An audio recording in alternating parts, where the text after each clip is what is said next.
Glora News 13 Maret 2025 memberitakan bahwa realisasi anggaran pendapatan dan belanja negara atau APBN hingga akhir Februari 2025 mencatatkan defisit sebesar 31,2 triliun rupiah atau setara dengan 0,13% terhadap produk domestik bruto atau PDB. Ini merupakan defisit pertama yang terjadi dalam 4 tahun terakhir. Sebagai perbandingan, pada periode yang sama dalam 3 tahun sebelumnya APBN masih mencatat surplus. Defisit ini terutama disebabkan oleh penurunan penerimaan pajak dalam 2 bulan pertama tahun 2025. Penyebab utamanya adalah penurunan harga komoditas ekspor andalan Indonesia seperti batu bara, minyak, dan nikel. Di sisi lain, daya beli masyarakat, khususnya kelas menengah ke bawah, belum menunjukkan tanda-tanda pemulihan. Kondisi ini diperparah dengan banyaknya perusahaan yang gulung tikar, yang menyebabkan puluhan ribu pekerja terkena pemutusan hubungan kerja atau PHK.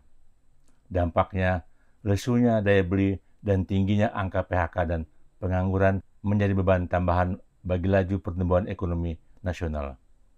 Belum lagi, kebijakan efisiensi anggaran pemerintah membuat peredaran uang di masyarakat semakin terbatas. Demikian inilah KOM 6 Maret 2025. Defisit APBN ini mendorong pemerintah melakukan langkah efisiensi anggaran. Dampaknya, sejumlah program pembangunan dan aktivitas aparatur sipil negara atau ASN, termasuk perekrutan calon pegawai negeri sipil atau CPNS dan pegawai pemerintah dengan perjanjian kerja atau PPPK tahun 2025 berpotensi ditunda atau dikurangi. Pemerintah juga diperkirakan akan memangkas anggaran untuk sektor penting seperti pendidikan, kesehatan, dan bantuan sosial.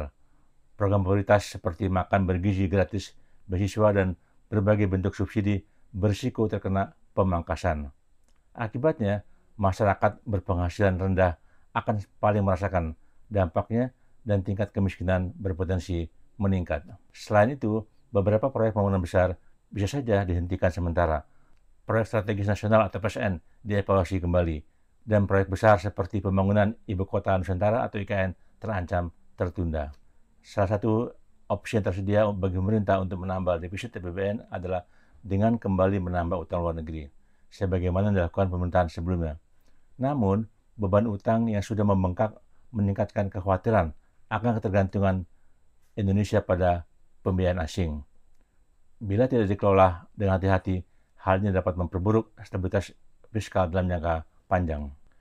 Dengan kombinasi defisit APBN, meningkatnya angka PHK, merosotnya daya beli, dan situasi global yang penuh ketidakpastian, tantangan pemerintahan Presiden Prabowo ke depan tampaknya tidak ringan.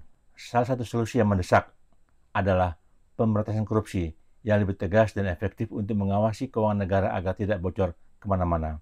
Pemberantasan korupsi harus menjadi program prioritas pemerintah, bukan sekedar wacana atau janji politik. Keuangan negara harus dilindungi dari praktek korupsi yang melibatkan oknum pejabat dan pengusaha yang bersekongkol merugikan negara. Untuk itu, penting memastikan pimpinan lembaga penegak hukum seperti Polri, Kejaksaan Agung, Mahkamah Agung, dan Komisi Pemberantasan Korupsi atau KPK diisi oleh figur-figur yang kredibel, jujur, berani, dan memiliki integritas dalam memerangi korupsi yang telah mengakar di Indonesia. Nah, bagaimana menurut kalian?